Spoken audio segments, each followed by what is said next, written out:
Hello दोस्तों, आज हम लोग BEd first year marathon class को पढ़ेंगे। आप टीचिंग प्लेटफॉर्म पर बी सीएल सर के साथ आप क्लास पढ़ रहे हैं। एक ही वीडियो में course for language across the curriculum का टॉपिक हम लोग वन शॉट्स में सारे चीज को कवर करेंगे। बहुत ही सरल भाषा में कवरेज किया गया है। एग्जाम में पूछे जाने टॉपिक को शामिल किया गया है। महत्वपूर्ण प्रश्न की जबरदस्त तैयारी के साथ नोट्स जो है पीडीएफ फॉर्म में आपके सामने प्रस्तुत करेंगे। तो ये सारी चीजें जो मैराथन क्लास है बहुत ही ये आपको आपके लिए बहुत ही लाभदायक होने वाला है। तो ये सीटेट एस्टेट और शिक्षक भर्ती के लिए भी विशेष उपयोगी है। तो आप लास्ट तक वीडियो को देखेंगे और पढ़ेंगे और उसको आप लोग नोट्स भी बनाते चलेंगे ताकि आपके एग्जामिनेशन के लिए आपको आसानी रहे। तो ये हम लोग आज लोग वीडियो A to Z पढ़ेंगे 4 के लिए। तो पेपर 4 है, language across the curriculum paper है। यूनिट हम 1 से शुरू करेंगे, यूनिट 5 तक चलेंगे। बहुत ही बीएड फर्स्ट ईयर के लिए बहुत ही सार्वगतिक प्रश्नों को टॉपिक लिया गया है, जिसमें टीचिंग प्लेटफॉर्म सीएल सर के साथ आप देख रहे हैं। तो पहला क्वेश्चन है आपका कि भाषा एवं साक्षरता की अवधारणा को स्पष्ट कीजिए कि भाषा क्या है और साक्षरता क्या है। क्योंकि हम ये जानते हैं कि मानव जीवन में भाषा का अत्यंत महत्वपूर्ण स्थान है। भाषा के माध्यम से व्यक्ति अपने विचारों को, भावनाओं को, अनुभवों को एवं ज्ञान को व्यक्त करता है। शिक्षा की संपूर्ण प्रक्रिया भाषा पर ही आधारित होती है। यदि भाषा न हो तो शिक्षण अधिगम की प्रक्रिया संभव नहीं हो सकती। इसी प्रकार साक्षरता व्यक्ति को पढ़ने, लिखने, समझने और समाज में प्रभावी रूप से कार्य करने की योग्य बनाती है। तो इसलिए हम ये कह सकते हैं कि भाषा जो है शिक्षण अधिगम प्रक्रिया का मुख्य आधार है। इसी आधार पर सारा चीज आपका शिक्षण टिका हुआ है। तो आज हम लोग फिर इसके देखेंगे भाषा का क्या अर्थ है, यानी कि मीनिंग ऑफ लैंग्वेज। तो भाषा वह साधन है, भाषा वह माध्यम है जिसके द्वारा व्यक्ति अपने विचारों एवं भावनाओं को बोलकर, लिखकर अथवा संकेतों के माध्यम से व्यक्त करता है। ये डिफिनेशन देखा जाए, परिभाषा हिंदी स्वीट के अनुसार भाषा की परिभाषा दिए हैं कि भाषा ध्वनियों के माध्यम से विचारों की अभिव्यक्ति है। उसी तरह प्लेटो ने भी कहा है, प्लेटो ने कहा है कि विचार आत्मा की मौन बातचीत है तथा भाषा उसकी ध्वनि रूप है। तो इस तरह से भाषा की परिभाषा हो गया। भाषा की विशेषता ये देखा जाए क्या भाषा की विशेषता होती है, तो पहला होता है भाषा की विशेषता कि भाषा संचार का माध्यम है, क्योंकि भाषा व्यक्ति को एक दूसरे से जोड़ने का काम करती है। दूसरा है भाषा सामाजिक प्रक्रिया है, यानी भाषा समाज में रहकर ही सीखी जाती है और बोली जाती है। भाषा परिवर्तनशील भी है, क्योंकि समय और परिस्थिति के अनुसार भाषा बदलती रहती है। और भाषा संस्कृति की वाहक भी है, क्योंकि भाषा संस्कृति एवं परंपराओं को संरक्षण करती है। नेक्स्ट आपका विशेषता है कि भाषा विचारों को व्यक्त करती है अथवा मनुष्य अपने भाव एवं अनुभवों को भाषा से व्यक्त करता है। तो इसी तरह हम ये कह सकते हैं कि भाषा 3 प्रकार का होता है, एक मौखिक भाषा, दूसरा लिखित भाषा, तीसरा सांकेतिक भाषा। 3 प्रकार के भाषा होते हैं। साक्षरता देखा जाए, साक्षरता क्या है? साक्षरता का अर्थ है केवल पढ़ना लिखना नहीं, बल्कि पढ़े हुए को समझना और उसका विश्लेषण करना तथा जीवन में उसका उपयोग करना भी है। तो ये साक्षरता हो गया। साक्षरता की विशेषता ये होनी चाहिए कि पढ़ने की क्षमता होनी चाहिए, यानी कि शब्द और वाक्य को समझ हो। लिखने की क्षमता होनी चाहिए, यानी अपने विचारों को प्रभावी ढंग से लिख सकें। और समझने की भी क्षमता होनी चाहिए, यानी कि पढ़े हुए विषय को अर्थ समझना। तार्किक सोच भी होना चाहिए, यानी विश्लेषण एवं तर्क करने की क्षमता भी होनी चाहिए। सामाजिक जागरूकता भी होनी चाहिए, यानी समाज और अधिकारों के प्रति जागरूक होना भी साक्षरता का कर्तव्य है। तो ये भाषा का ये हम लोग साक्षरता का परिभाषा हो गया, विशेषता हो गया। अब भाषा और साक्षरता में कभी संबंध कभी कभी पूछा जाता है कि भाषा एवं साक्षरता का क्या संबंध है। तो भाषा और साक्षरता का ये संबंध है कि भाषा जो है संचार का माध्यम है, लेकिन साक्षरता जो है पढ़ने की क्षमता है। भाषा जो है विचारों की अभिव्यक्ति है, लेकिन साक्षरता क्या है? ज्ञान का विस्तार है। और भाषा जो है अधिगम का आधार है, लेकिन साक्षरता जो है अधिगम को प्रभावी बनाती है। तो इस तरह से हम ये कर सकते हैं कि भाषा जो है, भाषा एवं साक्षरता जो है एक दूसरे से पूरक है, वो एक दूसरे से ही चलता है। तो शिक्षा में भाषा एवं साक्षरता का महत्व देखेंगे। नेक्स्ट टॉपिक है कि शिक्षा में भाषा एवं साक्षरता का क्या महत्व है। तो पहला ये महत्व है कि ज्ञान अर्जन में सहायता करता है शिक्षा में, क्योंकि विद्यार्थी भाषा के माध्यम से ही ज्ञान अर्जित करते हैं। व्यक्तित्व विकास में भी ये इसका महत्व है, यानी कि संचार कौशल, आत्मविश्वास विकसित होता है। सामाजिक समायोजन में भी इसका आवश्यकता है, यानी कि व्यक्ति समाज में रहकर बेहतर संबंध स्थापित करता है। चिंतन शक्ति का भी विकास करता है, यानी कि तार्किक एवं रचनात्मक सोच भी विकसित होती है। नेक्स्ट आपका ये महत्व हो सकता है कि रोजगार के अवसर, यानी कि साक्षर व्यक्ति को अधिक अवसर मिलते हैं, तो ये भी आपका महत्व है। शिक्षक की क्या भूमिका है भाषा में? तो शिक्षक का ये भाषा है, भाषा सिखाने में, कि विद्यार्थी में भाषा कौशल को विकसित करना एक शिक्षक का कर्तव्य है। पठन पाठन की आदत को विकसित करना, सरल एवं स्पष्ट भाषा का प्रयोग करना, विद्यार्थियों को बोलने एवं लिखने का अवसर देना और समावेशी शिक्षण वातावरण बनाना हमारे शिक्षक का क्या है? भूमिका है, यानी कि रोल है। तो ये रोल आपका हो गया भाषा शिक्षण के लिए शिक्षक का। नेक्स्ट इस निष्कर्ष के तौर पर हम यह कह सकते हैं कि अतः यह स्पष्ट होता है कि भाषा एवं साक्षरता शिक्षा की आधारशिला है और इसके बिना शिक्षा अधूरी है। भाषा के बिना शिक्षा जो है अधूरी है। तो शिक्षक का ये कर्तव्य है कि वह विद्यार्थियों में भाषा साक्षरता कौशल का विकास कर उन्हें सक्षम एवं जागरूक नागरिक बनाए। तो नेक्स्ट हमारा क्वेश्चन हो गया कि विद्यार्थियों में पृष्ठभूमि का अंतःक्रिया पर प्रभाव बताइए, यानी कि बैकग्राउंड ऑफ स्टूडेंट का जो है कक्षा कक्ष में क्या उसका प्रभाव पड़ता है, क्योंकि ये बहुत ही इम्पोर्टेंट टॉपिक है, इसको आप लोग ध्यान से देखेंगे। ये प्रस्तावना में हम ये कह सकते हैं कि प्रत्येक विद्यार्थी अलग अलग सामाजिक क्षेत्र से आते हैं, अलग अलग आर्थिक क्षेत्र से आते हैं, अलग अलग सांस्कृतिक क्षेत्र से आते हैं और उनकी भाषाई प्रवेश भी अलग अलग होता है। इस विविधता को लिए उनकी सोच, उनका व्यवहार, सीखने की क्षमता एवं कक्षा में सहभागिता को प्रभावित करती है। तो इस तरह से हम ये कह सकते हैं कि विद्यार्थियों की पृष्ठभूमि कक्षा अधिगम को प्रत्यक्ष रूप से प्रभावित करती है। बच्चा जिस परिवेश से रहता है उसी परिवेश को बच्चा क्लासरूम में भी उसके व्यवहार में दिखाई देता है। तो इस तरह हम ये कह सकते हैं कि विद्यार्थियों की पृष्ठभूमि के प्रकार में यह हो सकता है कि विद्यार्थियों की पृष्ठभूमि में कौन कौन से पृष्ठभूमि के बच्चे आते हैं क्लास में? एक सामाजिक पृष्ठभूमि, आर्थिक पृष्ठभूमि, भाषाई पृष्ठभूमि और सांस्कृतिक पृष्ठभूमि, चार पृष्ठभूमि से बैकग्राउंड से बच्चे आते हैं। सामाजिक पृष्ठभूमि के ये होता है कि जिस तरह से उसका बालक जिस समाज में बच्चा का परवरिश होता है, उसका परिवार, उसके समाज और उसके मित्र, उसका प्रभाव बच्चे में दिखाई देता है। तो बच्चा अगर वो प्रभाव दिखाई देता है, अगर बच्चे का परिवार, समाज और उसके मित्र अनुशासित है तो बच्चा भी अनुशासित रहेगा। व्यवहार भी अगर उसके कुशल हैं तो बच्चा का भी व्यवहार कुशल रहेगा। और जिसके मित्र समाज और मित्र समूह अगर आत्मविश्वास है तो बच्चों में भी आत्मविश्वास बने रहेगा। नेक्स्ट आपका है आर्थिक पृष्ठभूमि।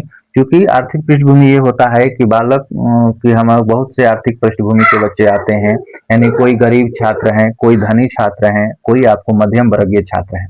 तो तीन तरह के लोग आते हैं। तो तीनों जो उच्च वर्ग है, मध्यम वर्ग और निम्न वर्ग है, तीनों वर्ग के बच्चे का प्रभाव जो है वो अलग अलग होता है, क्योंकि परिवार की आर्थिक स्थिति भी अलग अलग होती है।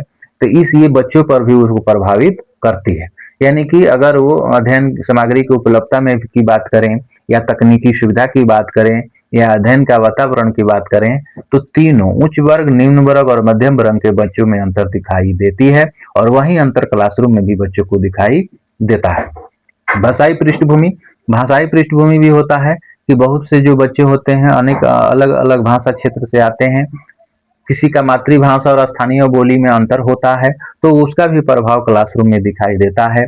क्योंकि विद्यालयी भाषा को समझने में कठिनाई होती है, सबका मातृभाषा अलग अलग होता है, कक्षा में वो संकोच करते हैं, तो अलग अलग पृष्ठभूमि के भी बच्चे आते हैं और उन बच्चों को एक ही क्लासरूम में एडजस्टमेंट करना पड़ता है। सांस्कृतिक पृष्ठभूमि का भी प्रभाव पड़ता है। सांस्कृतिक पृष्ठभूमि का अर्थ होता है कि अलग अलग कल्चर के बच्चे आते हैं और अलग अलग कल्चर से उनकी जो है सोचने की तरीका, उनके सामाजिक व्यवहार, उनके सीखने की प्रवृत्ति, ये सारी चीजें अलग अलग पाते हैं। उनकी रीति रिवाज, परंपराएं, वो सारी चीजें अलग अलग होती है, तो वो भी क्लासरूम में भी बच्चे पढ़ते हैं। नेक्स्ट हम लोग देखेंगे कक्षा कक्ष अंतःक्रिया पर प्रभाव जो होता है, सकारात्मक प्रभाव तभी पड़ता है जब बच्चे अनुभवों की विविधता हो, ये सकारात्मक प्रभाव है। क्योंकि अलग अलग पृष्ठभूमि के जब बच्चे आते हैं तो विद्यार्थी अपने अनुभव को साझा करते हैं और वही अनुभव सारे विद्यार्थियों को सहयोग होता है। नेक्स्ट आपका सहयोगात्मक अधिगम होता है, क्योंकि समूह को कार्य करने में और चर्चा को बढ़ावा मिलता है अनेक पृष्ठभूमि से आने से। नेक्स्ट आपका होता है कि रचनात्मकता का भी विकास होता है, क्योंकि नए नए उसमें विचार आते हैं, दृष्टिकोण विकसित होता है। तो ये सारी चीजें हमारा सकारात्मक प्रभाव पड़ता है क्लासरूम में। नकारात्मक प्रभाव ये पड़ता है कि दो तरह से दो पहलू होता है। एक नकारात्मक प्रभाव ये होता है कि भाषा संबंधी कठिनाई होती है, क्योंकि विद्यालय जो है भाषा अलग होने से अलग अलग भाषा को समझने में अलग अलग अगर भाषा बच्चे जानते हैं जिनकी मातृभाषा अलग अलग होती है तो उनको भाषा सीखने में भी कठिनाई होती है। आत्मविश्वास की भी कमी दिखाई देता है बच्चों में, ये आपका नकारात्मक प्रभाव हुआ कि आत्मविश्वास की चूंकि विद्यार्थी बोलने से डरते हैं, क्योंकि उनकी भाषा अलग होती है, उनके कहने का लहजा अलग होता है, उनके बोलने का तरीका अलग होता है, तो आत्मविश्वास की भी कमी होती है। भेदभाव की भी भावना होती है, कुछ विद्यार्थी स्वयं को अलग महसूस करते हैं, वो अलग अलग क्षेत्र आने से पहले उनका डर उनके अंदर रहता है, तो भेदभाव भी वो से भी बच्चे जो है नकारात्मक प्रभाव पड़ता है।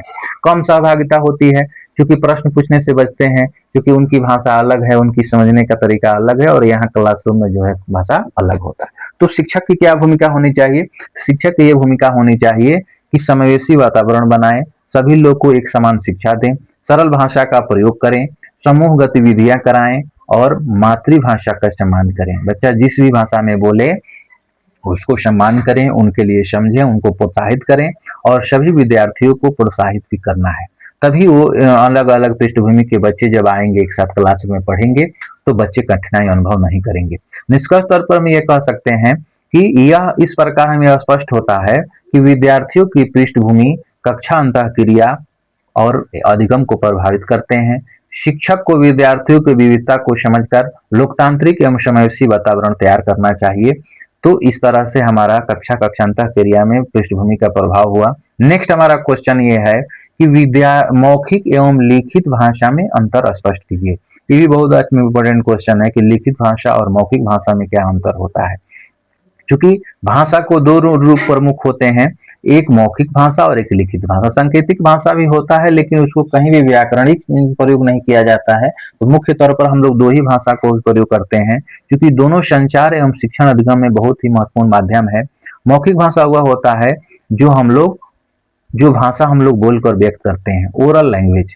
उसकी विशेषता ये होती है कि त्वरित संचार, बोलने में बहुत हम जल्दी करते हैं, हाव भाव का भी प्रयोग किया जाता है। अस्थायी स्वरूप है, लेकिन ये भाषा जो है अस्थायी की श्रेणी में आता है, क्योंकि जो भी हम बोलते हैं वो हवा में उड़ जाता है, तो ये अस्थायी के रूप में आता है। लेकिन इसमें तुरंत प्रतिक्रिया भी हम लोग मौखिक भाषा में दे सकते हैं। ये सारी चीजें इसकी विशेषताएं होती है।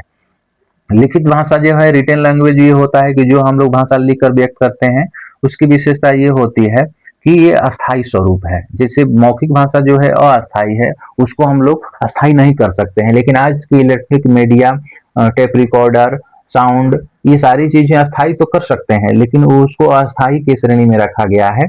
और लिखित भाषा जो है अस्थायी होता है। हम जो पूर्वज जो हमारे लिख कर गए हैं वो हम पढ़ रहे हैं, आज जो हम लिख कर जाएंगे हमारे आने वाली पीढ़ी भी पढ़ेगी।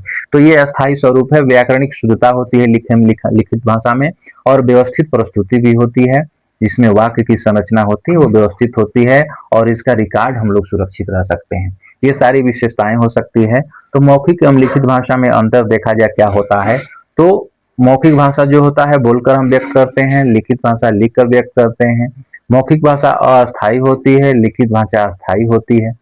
मौखिक भाषा में तुरंत प्रतिक्रिया देना संभव है, लेकिन इसमें आप लोग विलंब प्रतिक्रिया होता है। जैसे पहले हम लोग पत्र लिखते थे तो क्या होता था, पत्र जब हम लिखते हैं तो 2-4 दिन में पहुंचता है, फिर उधर से फीडबैक आता है, तो विलंब प्रक्रिया है। लेकिन मौखिक भाषा आज हम मोबाइल से प्रयोग क्या करते हैं, तुरंत हम फोन लगाए और तुरंत हम उसको तुरंत प्रतिक्रिया दे दिए। तो ये हो गया मौखिक भाषा को। ये हम कह सकते हैं कि इसमें हाव भाव का प्रयोग किया जाता है, जैसे आप बोलते हैं वैसा उसमें आपके भाव भंगिमा और आपके भाव भी दिखाई देनी चाहिए। लेकिन इसमें जो है लिखित भाषा में व्याकरण पर अधिक बल दिया जाता है। ये जो है मौखिक भाषा जो है कम औपचारिक है, ये इसमें, लेकिन लिखित भाषा जो है अधिक औपचारिक है।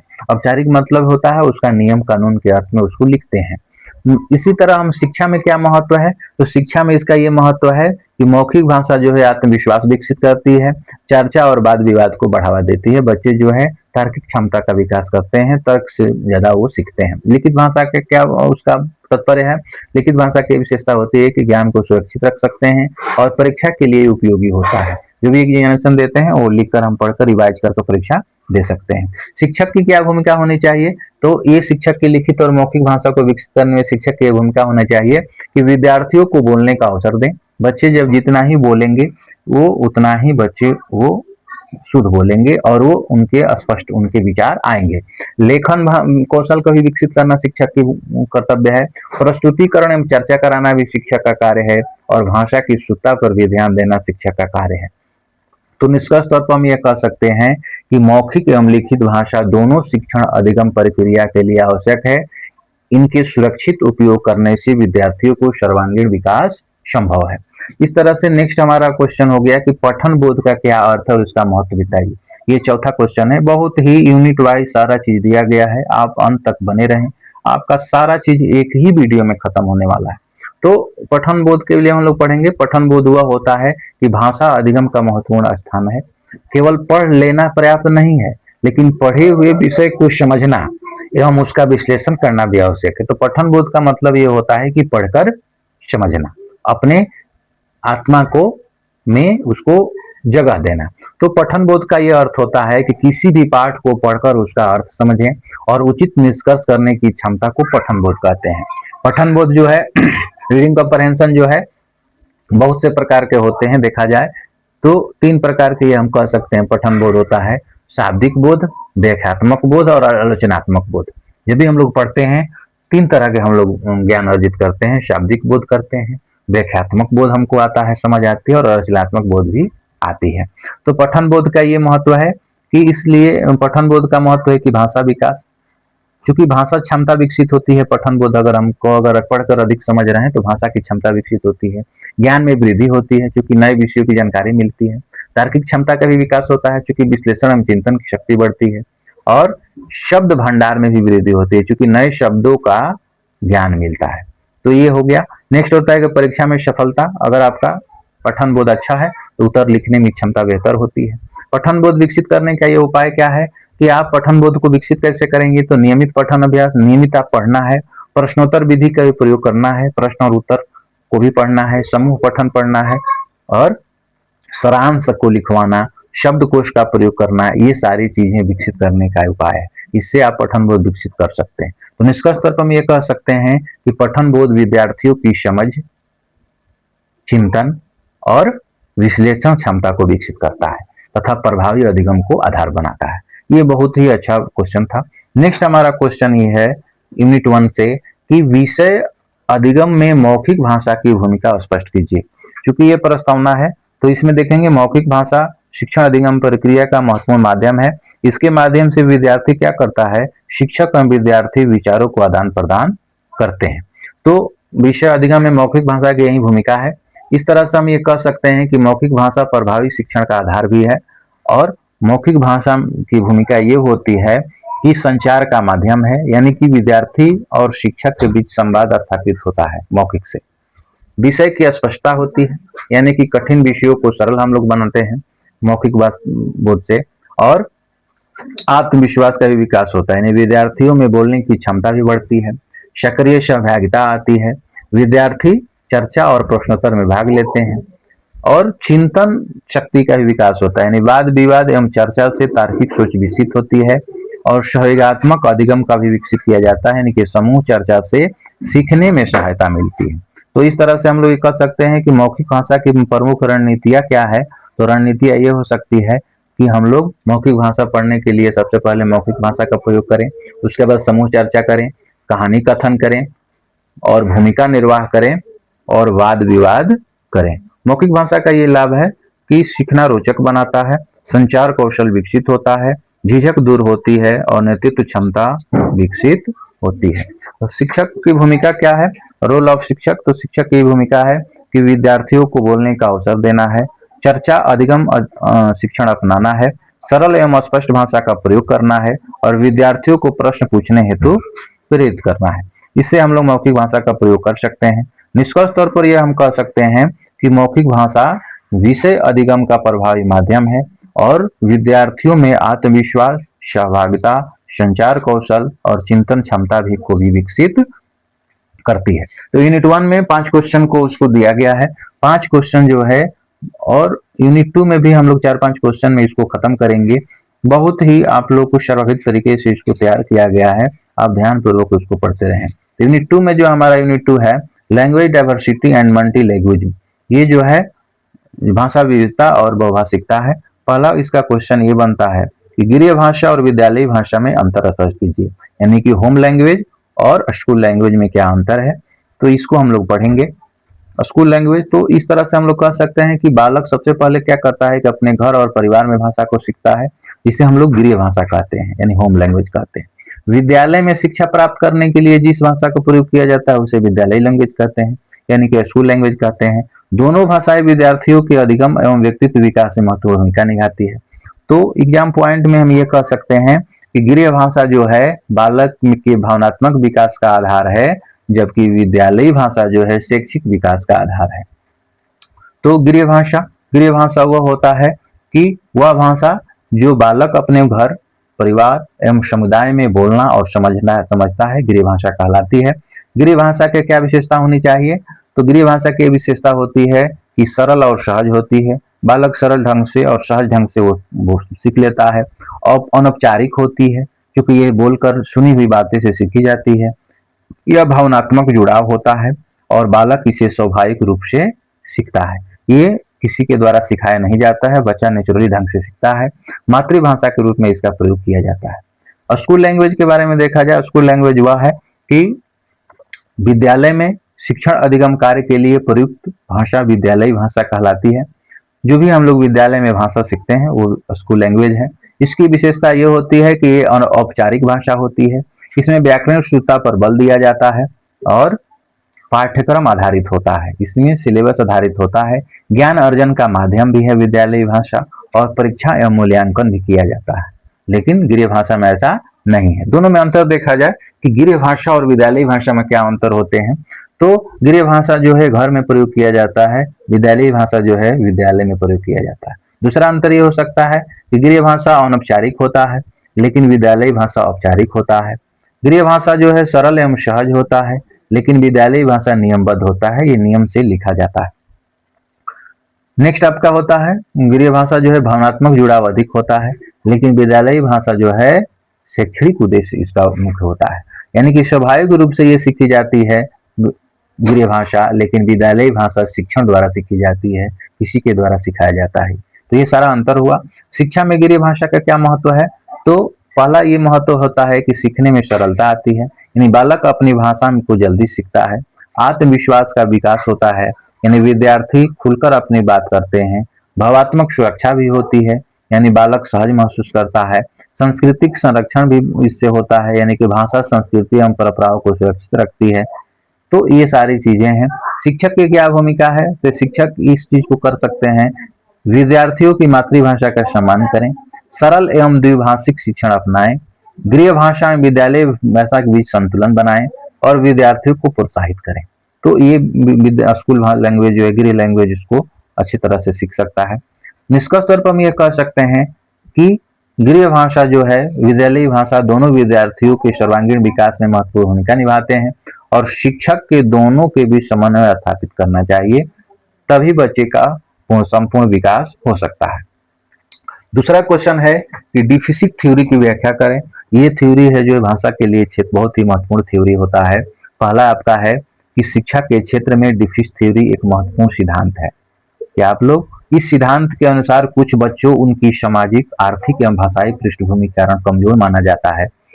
तो डिफिसिट थ्योरी का अर्थ ये होता है कि डिफिसिट थ्योरी के अनुसार निम्न वर्ग, गरीब परिवार या अलग भाषाई पृष्ठभूमि वाले बच्चों में भाषा एवं ज्ञान की कमी मानी जाती है, जिसके कारण वह विद्यालय में अच्छा प्रदर्शन नहीं कर पाते।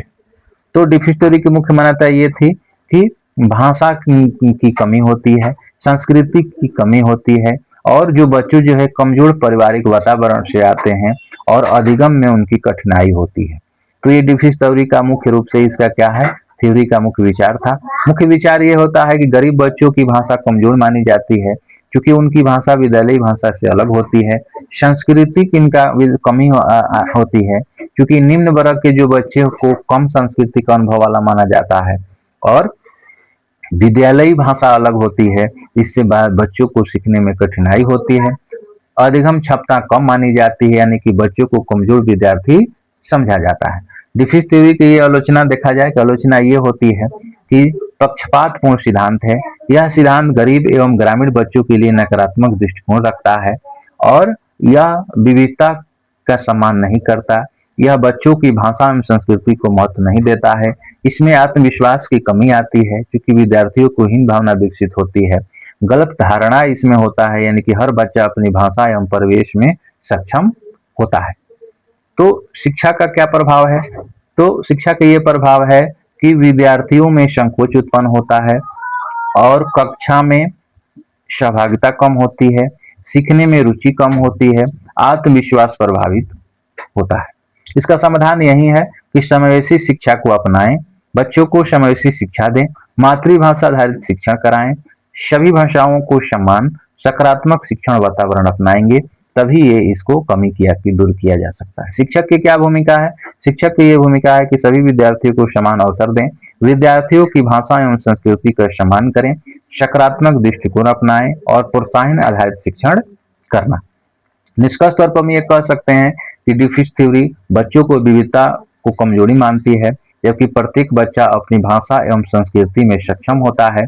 शिक्षा की समावेशी दृष्टिकोण अपनाना चाहिए। डिसकंटिन्यूटी थ्योरी ये भी एक हम लोग होता है। डिसकंटिन्यूटी थ्योरी वह होता है कि जब घर की भाषा एवं विद्यालय की भाषा में अंतर होता है तो विद्यार्थियों को सीखने में कठिनाई होती है। यही स्थिति को डिसकंटिन्यूटी थ्योरी समझा गया है। डिसकंटिन्यूटी थ्योरी का अर्थ यह होता है कि यह सिद्धांत के अनुसार जो गृह वातावरण होता है और जो विद्यालयी वातावरण है, असमानता के कारण विद्यार्थियों के अधिगम पर नकारात्मक प्रभाव पड़ता है। यही डिसकंटिन्यूटी थ्योरी बताता है। इसका मुख्य कारण यह होता है कि चूंकि भाषा में अंतर होता है, सांस्कृतिक अंतर होता है, शिक्षण पद्धति में भी अंतर होता है गृह और विद्यालय में, और सामाजिक असमानता भी होता है। मुख्य इसकी समस्या यह है कि भाषा संबंधी कठिनाइयां होती है, क्योंकि विद्यालयी भाषा अलग होने से समझने में कठिनाई होती है। बच्चे संकोच की भावना व्यक्त करते हैं, यानी विद्यार्थी प्रश्न पूछने में डरते हैं। कम सहभागिता होती है, यानी कक्षा में सक्रिय भागीदारी नहीं होती है। आत्मविश्वास की कमी होती है, यानी विद्यार्थी स्वयं को कमजोर महसूस करते हैं। शिक्षा पर इसका क्या प्रभाव है? तो शिक्षा पर इसका ये प्रभाव है कि अधिगम को गति धीमी हो जाती है, विद्यार्थियों में रुचि कम हो जाती है और कक्षा अंतःक्रिया प्रभावित होती है, परीक्षा परिणाम भी कमजोर होते हैं डिसकंटिन्यूटी थ्योरी से। इसका समाधान यही है कि द्विभाषिक शिक्षण अपनाएं, यानी कि मातृभाषा और विद्यालयी भाषा को अपनाएं, मातृभाषा का भी प्रयोग करें और सरल एवं स्पष्ट भाषा का प्रयोग करें। इसीलिए एनईपी 2020 में मातृभाषा प्राइमरी एजुकेशन देने की बात कही गई है। समावेशी वातावरण भी अपनाएं, क्योंकि समावेशी वातावरण से बच्चे जो है प्रभावित होते हैं। शिक्षक की क्या भूमिका है? शिक्षक की यह भूमिका है कि विद्यार्थियों की भाषा समझना, मातृभाषा को महत्व देना, विद्यार्थियों को प्रोत्साहित करना और सरल भाषा का प्रयोग करना। तो निष्कर्ष तौर पर हम ये कह सकते हैं कि विद्यालय को विद्यार्थियों की भाषाई सांस्कृतिक पृष्ठभूमि के अनुसार शिक्षण की व्यवस्था अपनानी चाहिए, तभी डिसकंटिन्यूटी थ्योरी कम किया जा सकता है। नेक्स्ट क्वेश्चन है, कक्षा में प्रश्नों के प्रकार बताइए। तो ये हम कह सकते हैं कि प्रश्न पूछना जो है शिक्षण प्रक्रिया का महत्वपूर्ण भाग है। प्रभावी प्रश्न विद्यार्थियों में जिज्ञासा, चिंतन एवं विश्लेषण क्षमता भी विकसित करते हैं। तो ये हम कह सकते हैं कि प्रश्न जो है शिक्षण प्रक्रिया की आत्मा है। तो प्रश्न कितने प्रकार के होते हैं? तो प्रश्न जो है प्रकार देखा जाए, एक खुला प्रश्न होता है, एक बंद प्रश्न होता है, चिंतनात्मक प्रश्न होते हैं, विश्लेषणात्मक प्रश्न होते हैं और पुनरावृत्ति प्रश्न भी होते हैं, मूल्यांकनात्मक प्रश्न भी होते हैं। खुला प्रश्न वो होता है ओपन एंडेड क्वेश्चन, जिसका उत्तर विस्तार से दिया जाता है, वो खुला प्रश्न होता है। जैसे आपको ये लॉन्ग क्वेश्चन की श्रेणी में लिया जाता है, इसको हम बोलते हैं लॉन्ग क्वेश्चन। इसमें जैसे उदाहरण ये हो सकता है कि भाषा का महत्व स्पष्ट कीजिए, तो ये खुला चीज है, आप कितनी भी भाषा में इसको लिख सकते हैं। बंद प्रश्न होता है जो जिसका उत्तर हम हाँ या ना में होता है। जैसे आप लोग एग्जाम्पल के तौर पर हम लोग देखेंगे कि क्या हिंदी भारत की राजभाषा है, हाँ या ना? तो हाँ। तो इस तरह से हम लोग ये कह सकते हैं। तो ये जो है ये ऑब्जेक्टिव टाइप क्वेश्चंस होते हैं, ये बंद प्रश्न कहलाते हैं। नेक्स्ट होता है चिंतनात्मक प्रश्न। चिंतनात्मक प्रश्न वो होते हैं जो विद्यार्थियों को सोचने हेतु प्रेरित करें। जैसे यदि भाषा न होती तो क्या होता, तो इसमें विचार हम लोग चिंतन, बच्चे अनुभव अपने लिखते हैं, उसको चिंतनात्मक प्रश्न कहते हैं। विश्लेषणात्मक प्रश्न, जिसमें तथ्यों का विश्लेषण करने वाले प्रश्न होते हैं, जैसे मौखिक और लिखित भाषा में अंतर, तो ये आपका विश्लेषणात्मक प्रश्न के अंतर्गत आते हैं। पुनरावृत्ति प्रश्न, पुनरावृत्ति प्रश्न उसे कहते हैं जो पूर्व ज्ञान की जांच हेतु होता है, और मूल्यांकनात्मक प्रश्न जो होता है, जो निर्णय और तर्क प्रस्तुत करने वाले प्रश्न होते हैं। तो ये सारे प्रश्न के प्रकार हुए। प्रभावी प्रश्न की विशेषता ये होती है कि जो प्रश्न हम बनाते हैं सरल, स्पष्ट हो और सरल हो, विषयानुकूल हो, विषय के अनुकूल प्रश्न बनाएं, सोच विकसित करने वाले प्रश्न हो, विद्यार्थियों के स्तर के अनुरूप हो। तो शिक्षक की क्या भूमिका होनी चाहिए? शिक्षक की ये भूमिका होनी चाहिए कि उचित प्रश्न पूछनी चाहिए, सभी विद्यार्थियों को उत्तर देने का अवसर देना चाहिए, विद्यार्थियों को सोचने का समय देना चाहिए और प्रश्नों के माध्यम से जिज्ञासा उत्पन्न करना चाहिए। निष्कर्ष तौर पर हम ये कह सकते हैं कि उचित प्रश्न विद्यार्थियों में क्या करता है? चिंतन, विश्लेषण एवं सक्रिय सहभागिता को बढ़ाता है। नेक्स्ट हमारा क्वेश्चन हो गया कि भाषा संबंधी संवैधानिक प्रावधानों की चर्चा की। ये भी बहुत ही अच्छा क्वेश्चन है कि भाषा में हम लोग संविधान में, कॉन्स्टिट्यूशनल में इसका क्या प्रावधान है, ये चीज हम लोग देखेंगे। क्योंकि भारत जो है एक बहुभाषी देश है, बहुत भाषाओं का देश है। हम ये कहा गया है कि भारत में 3000 से अधिक भाषाएं बोली जाती है। क्योंकि भारतीय संविधान में भाषाओं को संरक्षण एवं विकसित करने हेतु अनेक प्रावधान किए गए हैं, जिसकी प्रमुख संवैधानिक प्रावधान यह है कि आर्टिकल 343 अनुच्छेद 343 में ये कहा गया है कि हिंदी को संघ की राजभाषा घोषित किया गया है। तो ये पूछा जाता है कि 343 के में क्या कही गई है? 343 में क्या कही गई है? हिंदी जो है संघ की राजभाषा होगी। नेक्स्ट आपका है अनुच्छेद 344 में क्या कहा गया है? तो राजभाषा आयोग की व्यवस्था की गई है। इसमें राज्यसभा आयोग की स्थापना की गई थी। अनुच्छेद 345 में तो राज्य अपनी राजभाषा निर्धारित कर सकता है, ये पावर दिया गया अनुच्छेद 345 में। अनुच्छेद 346 में ये कहा गया है कि राज्य एवं केंद्र के बीच संचार की जो भाषा होगी वो एक ही होगी। तो ये अनुच्छेद 346 में कही गई है। अनुच्छेद 347 में ये कहा गया है कि विशेष भाषा को मान्यता देने का प्रावधान है। आप कोई भी विशेष भाषा को मान्यता दे सकते हैं उसके बोली के आधार पर। अनुच्छेद 350 ये कहता है कि प्राथमिक शिक्षा जो है मातृभाषा में देने की व्यवस्था है, 350A।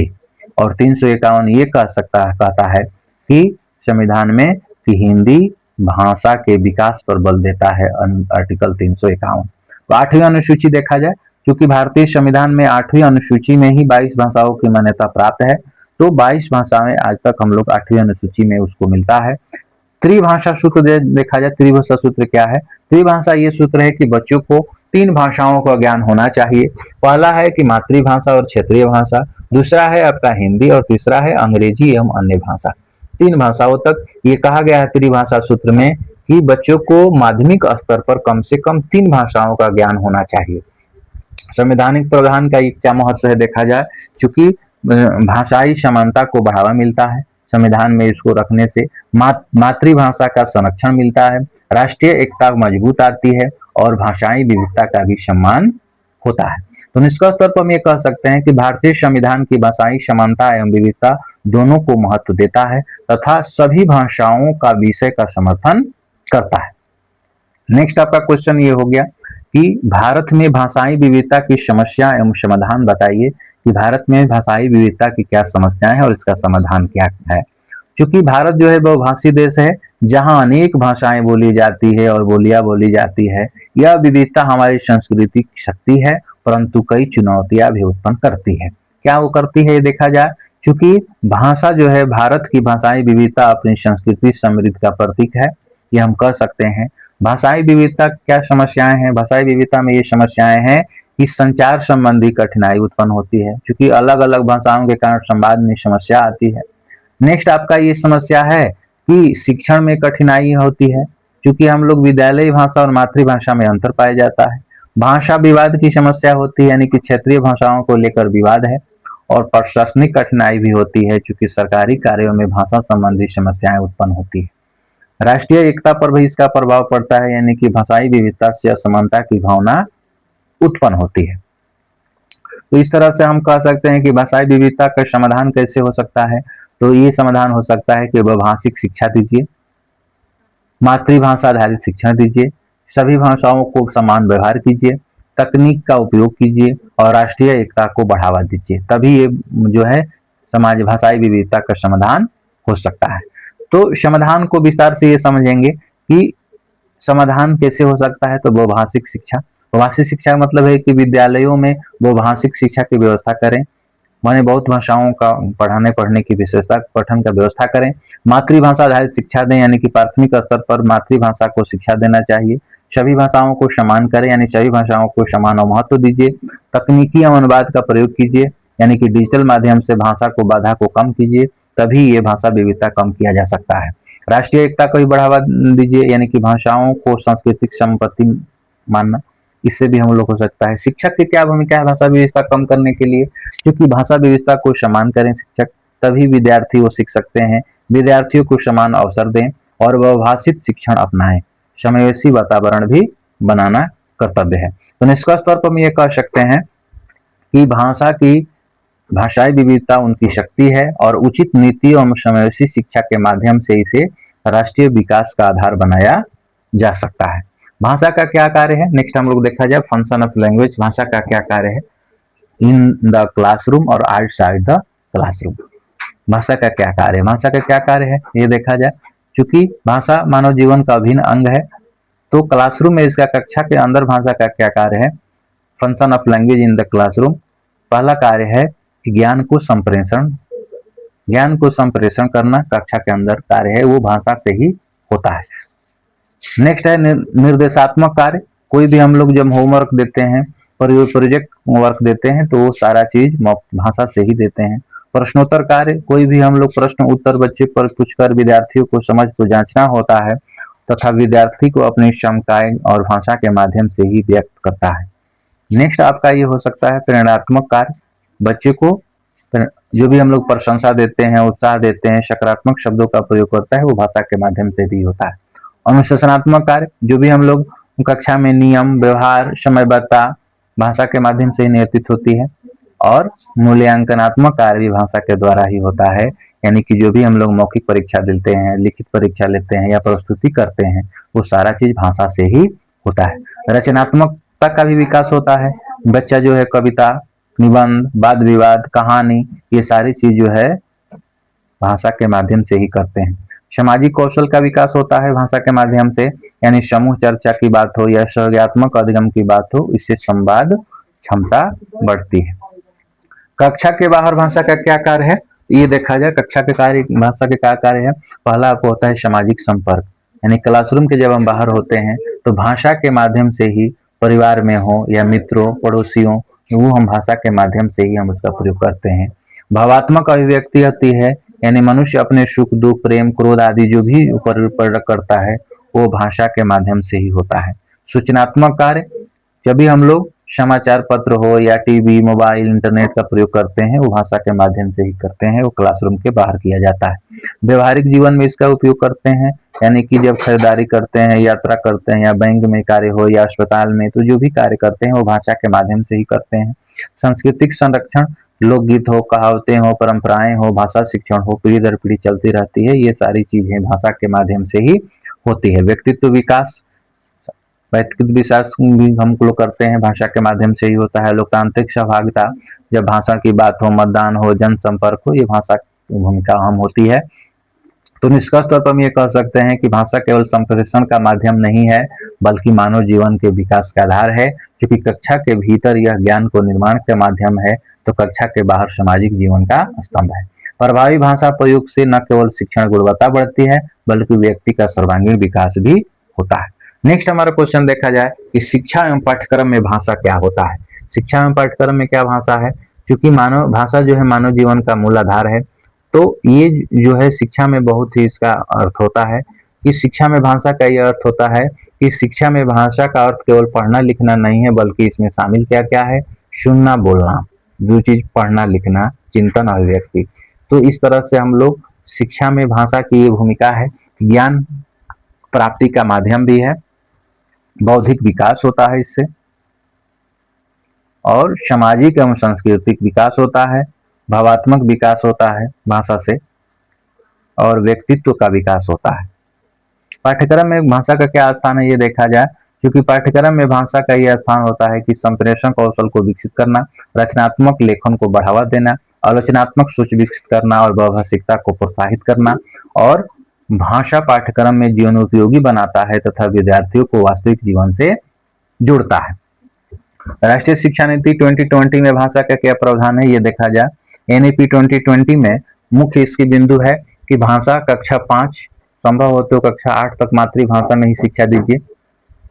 दूसरा होता है इसका मुख्य बिंदु है कि त्रिभाषा सूत्र का लचीला प्रयोग करिए, बहुभाषिकता को बढ़ावा दीजिए, भारतीय भाषाओं को संरक्षण दीजिए और भाषा शिक्षण में तकनीक का प्रयोग कीजिए।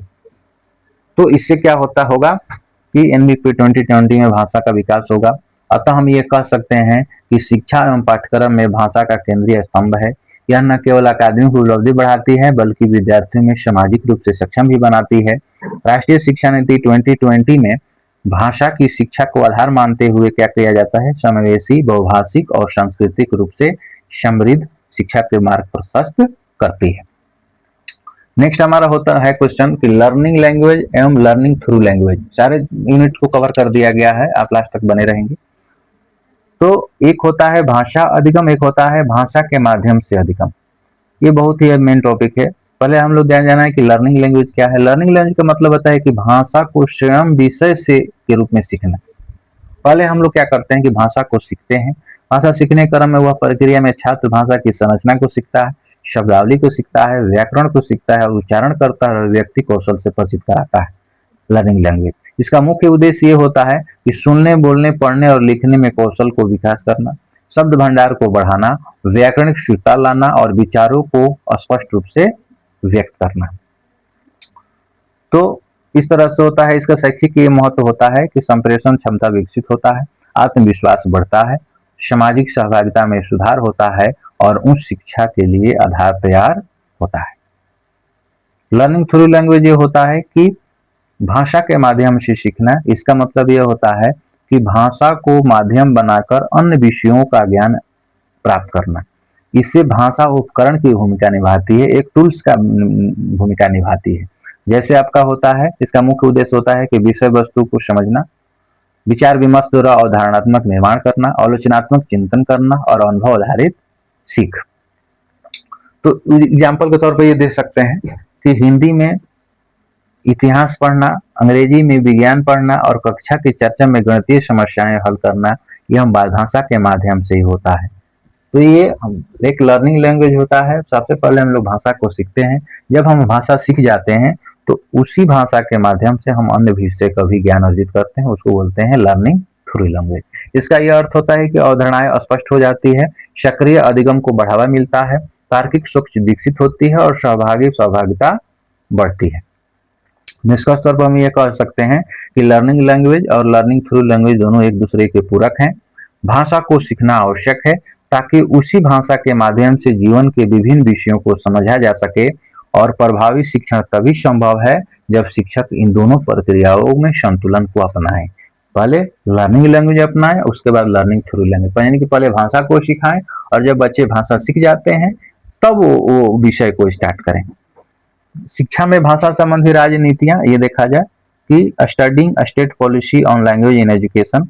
इसमें क्या होता है कि इसकी ये भूमिका ये होती है कि भाषा शिक्षा का आधार है, बच्चे सोचते, समझते और सीखते हैं, ये सब भाषा के माध्यम से ही होता है। तो भाषा नीति का मतलब ये होता है कि भाषा नीति से आशय उन नियमों और परियोजनाओं से है जिसके माध्यम से यह तय किया जाता है कि विद्यालय में कौन सी भाषा पढ़ाई जाएगी, शिक्षण का माध्यम क्या होगा और कौन सी भाषाएं अनिवार्य होगी और कौन सी भाषाएं वैकल्पिक होगी। ये जितनी भी पॉलिसियां बनी हैं ये होता है स्टडिंग स्टेट पॉलिसी। इसमें अल्पसंख्यक भाषा को कैसे संरक्षित किया जाएगा ये सारी चीजें होता है। तो भाषा में भारत में भाषा नीति के लिए संवैधानिक आधार तो ये होता है कि आर्टिकल 343 से लेकर 351 तक भाषा संबंधी विचार को कहा गया है। जैसे पहला आपका होता है जिसमें राजभाषा हिंदी और अन्य भारतीय भाषाओं को संरक्षण की व्यवस्था की गई है 343 से लेकर 351 में। एक एक चीज को देखा जाए, 350 में क्या कहा गया है, 350 में कहा गया है कि प्राथमिक शिक्षा मातृभाषा में देने का निर्देश दिया गया है। अनुच्छेद 29-30 में यह कहा गया है कि अल्पसंख्यकों को अपनी भाषा और संस्कृति सुरक्षित रखने का अधिकार है। त्रिभाषा सूत्र ये होता है कि 3 भाषाओं को ज्ञान आपको अनिवार्य है बच्चों को स्कूलिंग में। पहला आपका होता है मातृभाषा या क्षेत्रीय भाषा, दूसरा होता है हिंदी या अंग्रेजी और तीसरा होता है अन्य कोई आधुनिक भारतीय भाषा यानी संस्कृत भी हो सकता है। इसका उद्देश्य होता है कि राष्ट्रीय एकता को बनाए रखें, बहुभाषिकता दक्षता उत्पन्न हो, सांस्कृतिक समझ हो और संप्रेषण क्षमता विकसित हो। तो ये सारी चीज अपनाया गया है, यानी कक्षा 1 to 5 में हिंदी माध्यम, फिर अंग्रेजी कक्षा 3 से इस तरह से कहा किया गया है, जिससे इसका मुख्य लक्ष्य ये होता है कि बालकों को सीखने की क्षमता बढ़ाना, भाषाई समानता लाना, सांस्कृतिक संरक्षण करना, रोजगार की योग्यता और राष्ट्रीय एकता स्थापित करना। निष्कर्ष तौर पर हम ये कह सकते हैं कि राज्य स्तरीय भाषा नीति में केवल शिक्षा का प्रश्न नहीं है, बल्कि सामाजिक न्याय, सांस्कृतिक संरक्षण का भी माध्यम है। यदि मातृभाषा हिंदी और अंग्रेजी के बीच संतुलन बनाया जाए तो भारत की शिक्षा व्यवस्था अधिक समावेशी और प्रभावी बन सकती है। नेक्स्ट हमारा क्वेश्चन हो गया कि भारत और समाज का क्या संबंध है? पहचान, शक्ति और भेदभाव, relationship of language and society, identity, power and discrimination. ये बहुत ही महत्वपूर्ण क्वेश्चन है। इसकी ये भूमिका ये हो सकती है कि भाषा और पहचान। पहचान का मतलब ये क्या होता है? पहचान का अर्थ ये होता है कि व्यक्ति स्वयं कैसे देखता है तथा समाज इसे किस रूप में स्वीकार करता है। भाषा व्यक्ति की सांस्कृतिक पहचान भी है, क्षेत्रीय पहचान भी है, जातीय पहचान है, वर्गीय पहचान है और व्यक्तिगत आत्मबोध है और को स्पष्ट करती है। तो मातृभाषा और आत्मसम्मान ये होता है कि मातृभाषा व्यक्ति को अपने समुदाय से जोड़ती है। जब किसी बच्चे की भाषा को विद्यालय में सम्मान मिलता है तो उसे आत्मविश्वास बढ़ता है, और इसके विपरीत जब उसकी भाषा को कमतर कहा जाता है तो वह स्वयं को हीन समझने लगता है। भाषा और सांस्कृतिक पहचान। भाषा और सांस्कृतिक पहचान का यह अर्थ होता है कि हर भाषा अपने साथ लोकगीत, कहावतें, परंपराएं और जीवन दृष्टि लेकर आता है। जब भाषा नष्ट होती है तो संस्कृति भी कमजोर पड़ती है। भाषा और शक्ति, चूंकि भाषा में शक्ति भी होती है, चूंकि भाषा हम ये कह सकते हैं कि केवल संचार का माध्यम नहीं है बल्कि सत्ता का भी माध्यम है, इसमें शक्ति भी आती है। क्योंकि जिस समूह में भाषा प्रभावशाली होती है वही समूह सामाजिक रूप में, आर्थिक रूप में और राजनीतिक रूप में मजबूत माना जाता है। औपनिवेशिक प्रभाव भी होता है, क्योंकि भारत में अंग्रेजी भाषा ब्रिटिश शासन के साथ आई और आज भी जो है प्रशासन में, उच्च शिक्षा में, न्याय व्यवस्था में प्रमुख बनी हुई है। इससे अंग्रेजी जानने वालों को अधिक अवसर मिलते हैं। शिक्षा में शक्ति भी आती है, जिससे विद्यालयों में अंग्रेजी माध्यम को श्रेष्ठ माना जाता है, स्थानीय भाषाओं को गौण समझा जाता है। इसका फलस्वरूप ये होता है कि गरीब बच्चे पीछे रह जाते हैं, अमीर वर्ग आगे बढ़ता है और भाषा यहाँ सामाजिक सीढ़ी बन जाती है। एक पियरे वार्दियो का सिद्धांत है, इसके संबंध में कहे हैं कि भाषा सांस्कृतिक पूंजी है, जिसके पास प्रभावशाली भाषा है उसके पास ही शक्ति है, यानी कि भाषा से शक्ति आती है। नेक्स्ट हम ये कह सकते हैं भाषा और भेदभाव।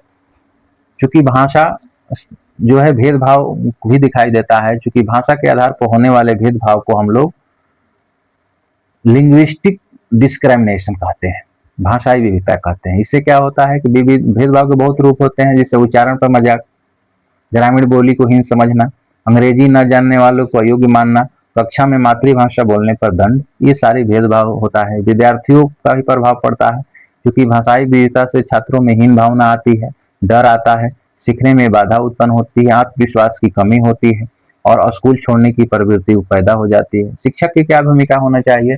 एक शिक्षक को चाहिए कि सभी भाषाओं को सम्मान करें, बच्चों की मातृभाषा में सीखने का साधन अपनाएं, भाषा के आधार पर भेदभाव न होने दें और कक्षा को लोकतांत्रिक बनाएं, तभी एक हो सकता है।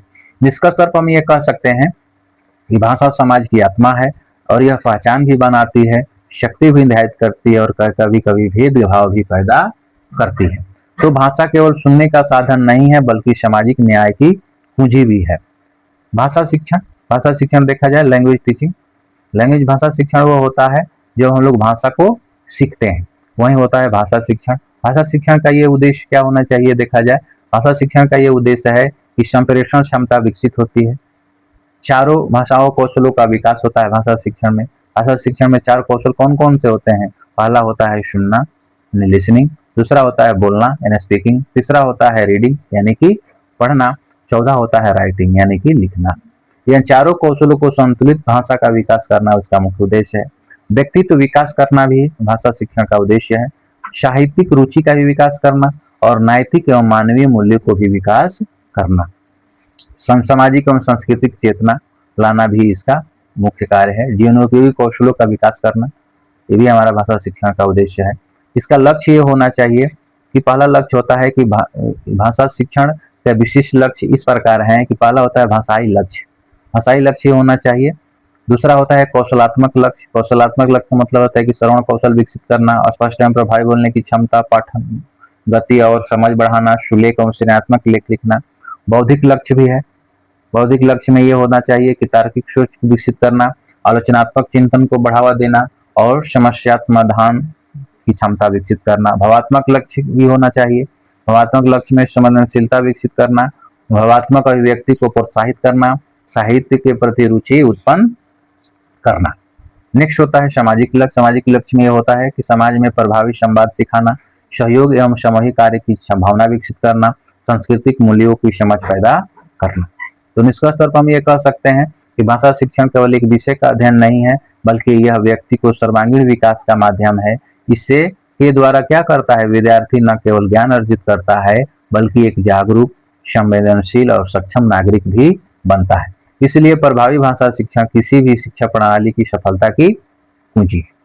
वर्तमान भाषा शिक्षण और अधिगम प्रक्रिया में इसका विश्लेषण ये देखा जाए, ये होता है जो वर्तमान भाषा शिक्षण का अर्थ ये होता है कि करंट लैंग्वेज इंग्लिश, क्योंकि आज जो भाषा शिक्षण की प्रक्रिया निम्न सिद्धांतों पर आधारित होती है।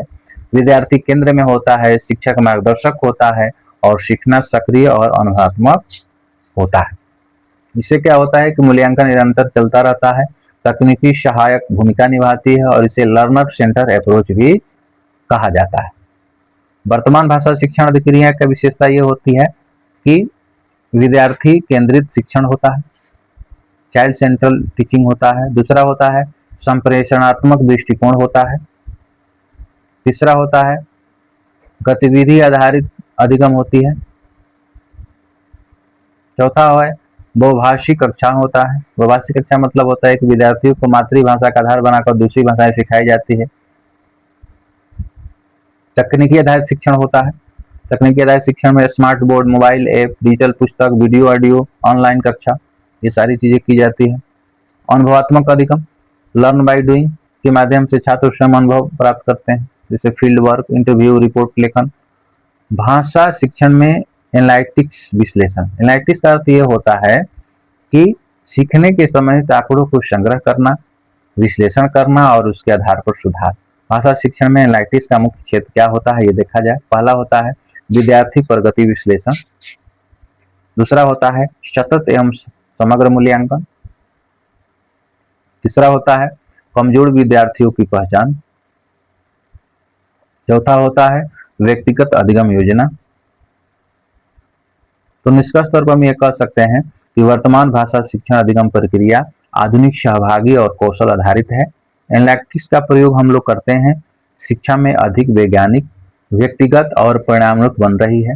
यदि तकनीक, संसाधन, शिक्षक प्रशिक्षण और नीतियों को प्रभावी क्रियान्वयन हो तो भाषा शिक्षा समाज परिवर्तन का सशक्त माध्यम बन सकती है। भाषा कक्षा का संगठन कैसे करते हैं? Organising language classroom. भाषा का ऑर्गेनाइजिंग क्लासरूम में ये होता है कि भाषा शिक्षण के संगठन के लिए क्या क्या आवश्यक है? पाठ्य पुस्तक, समाचार पत्र, कहानी, कविता संग्रह, ऑडियो वीडियो सामग्री, चित्र, फ्लैश बोर्ड, डिजिटल संसाधन। इससे क्या होता है कि शिक्षक को पहले से पाठ्य योजना बनाकर सामग्री विकसित रखनी चाहिए। शिक्षण विधियों का संगठन के लिए हम लोग ये करते हैं कि संवादनात्मक विधि, गतिविधि आधारित विधि, परियोजना विधि, अनुभवात्मक विधि, औचित्य आधारित विधि, इसका प्रयोग हम लोग करते हैं। नेक्स्ट है नाटक एवं भूमिका निर्वाह, रोल प्ले, विविध छात्रों को सक्रिय बनाती है। विद्यार्थियों की सक्रिय भागीदारी में ये होता है कि भाषा अधिगम तभी प्रभावी होता है जब विद्यार्थी सक्रिय हों। इसमें समूह चर्चा में भाग लें, कहानी सुनाना, कविता पाठ, वाद विवाद, प्रश्नोत्तर, उसके बाद सहपाठी शिक्षण। यानी छात्र जितना अधिक अभ्यास करेंगे भाषा उतनी सुदृढ़ होगी। सकारात्मक कक्षा वातावरण ये होता है, क्योंकि भाषा सीखने के लिए भयमुक्त वातावरण होना अनिवार्य है। जिससे गलती करने की स्वतंत्रता हो, शिक्षक को प्रोत्साहन मिले, सम्मानजनक व्यवहार हो, सहयोगात्मक सीख हो, इससे विद्यार्थी खुलकर बोल पाते हैं। तो सकारात्मक कक्षा वातावरण होना चाहिए, मूल्यांकन और फीडबैक होनी चाहिए। इससे क्या होता है कि भाषा कक्षा में निरंतर और व्यापक मूल्यांकन में मौखिक परीक्षा और लिखित परीक्षा भी लेनी चाहिए। प्रस्तुतिकरण, परियोजना कार्य, ये इससे क्या होता है कि विद्यार्थियों को सुधार की दिशा देता है। निष्कर्ष तौर पर हम ये कह सकते हैं कि भाषा कक्षा एक सफल संगठन शिक्षण अधिगम प्रक्रिया की आत्मा है और संगठित भाषा न केवल भाषाई दक्षता को विकसित करता है बल्कि विद्यार्थियों के व्यक्तिगत आत्मविश्वास और सामाजिक कौशल को भी निखारती है। अतः शिक्षक को योजनाबद्ध, रचनात्मक एवं छात्र केंद्रित दृष्टिकोण अपनानी चाहिए। भाषा शिक्षा में शिक्षक की क्या भूमिका होनी चाहिए? तो शिक्षक की यह भूमिका होनी चाहिए कि मार्गदर्शक के रूप में शिक्षा कार्य करे, प्रेरक के रूप में इनकी भूमिका हो, आदर्श भाषा का प्रयोग करता हूं, 4 भाषा कौशलों का विकास करें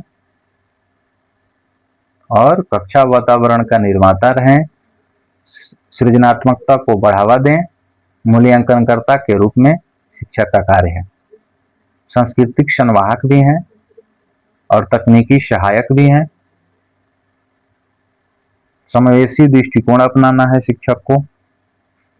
तो निष्कर्ष तौर पर हम ये कह सकते हैं कि भाषा शिक्षा में शिक्षक की जो भूमिका है केवल पाठ पढ़ाना तक सीमित नहीं है, वह एक मार्गदर्शक के रूप में, प्रेरक के रूप में, मूल्यांकनकर्ता, सांस्कृतिक संवाहक, व्यक्तित्व निर्माता होता है और प्रभावी भाषा शिक्षण विद्यार्थियों में न केवल भाषा को दक्ष बनाता है बल्कि उन्हें समाज को सशक्त नागरिक भी बनाता है। भाषा कौशल को विकसित कैसे करेंगे? भाषा कौशल को डेवलप करने के लिए 4 कौशल होता है, लिसनिंग, स्पीकिंग, रीडिंग और राइटिंग। 4 स्किल होता है। इसको विकसित करने का उपाय क्या होगा? सबसे पहले विकसित करने के लिए पहले 4 कौशल में सबसे पहले क्रम ये होता है श्रवण, उसके बाद बोलना, तब पढ़ना, तब लिखना, 4 कौशल होता है। श्रवण कौशल को देखा जाए क्या होता है? श्रवण कौशल वह होता है कि ध्यान पूर्वक सुनकर अर्थ ग्रहण करने की क्षमता को श्रवण कौशल कहते हैं। इसका ये उद्देश्य होता है कि शुद्ध उच्चारण का पहचान करें, अर्थ को समझें, धैर्य एवं एकाग्रता का विकसित करना और निर्देशों को पालन करना। विकास करने की इसकी विधियां है कि कहानी, कविता सुनाना, ऑडियो क्लिप सुनाना, निर्देश कार्य देना, श्रुतलेख करना, प्रश्नोत्तर करना। मूल्यांकन इसको कैसे करेंगे? तो सुनकर प्रश्नों का उत्तर देना, मुख्य बिंदु बताना, सारांश प्रस्तुत करना। इसकी समस्याएं क्या है? समस्या ये होनी चाहिए कि ध्यान की कमी, शब्द भंडार कम होना, बाहरी व्यवधान। इसका समाधान यही है कि शांत वातावरण हो, छोटे छोटे ऑडियो हो, पुनरावृत्ति हो। नेक्स्ट है स्पीकिंग स्किल। स्पीकिंग स्किल का मतलब ये होता है कि अपने विचारों को मौखिक रूप से स्पष्ट और प्रभावी ढंग से व्यक्त करना स्पीकिंग स्किल है। इसका ये मुख्य उद्देश्य होता है कि आत्मविश्वास को बढ़ाना, शुद्ध उच्चारण करना, व्याकरणिक शुद्धता और तार्किक अभिव्यक्ति।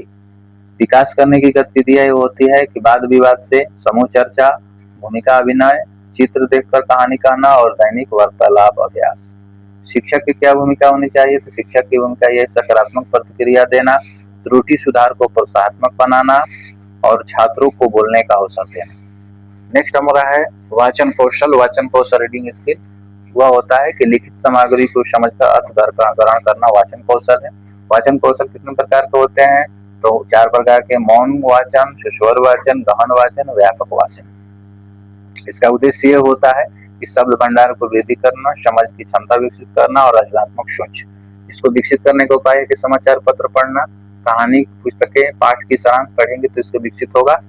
प्रश्नोत्तर का अभ्यास भी करेंगे।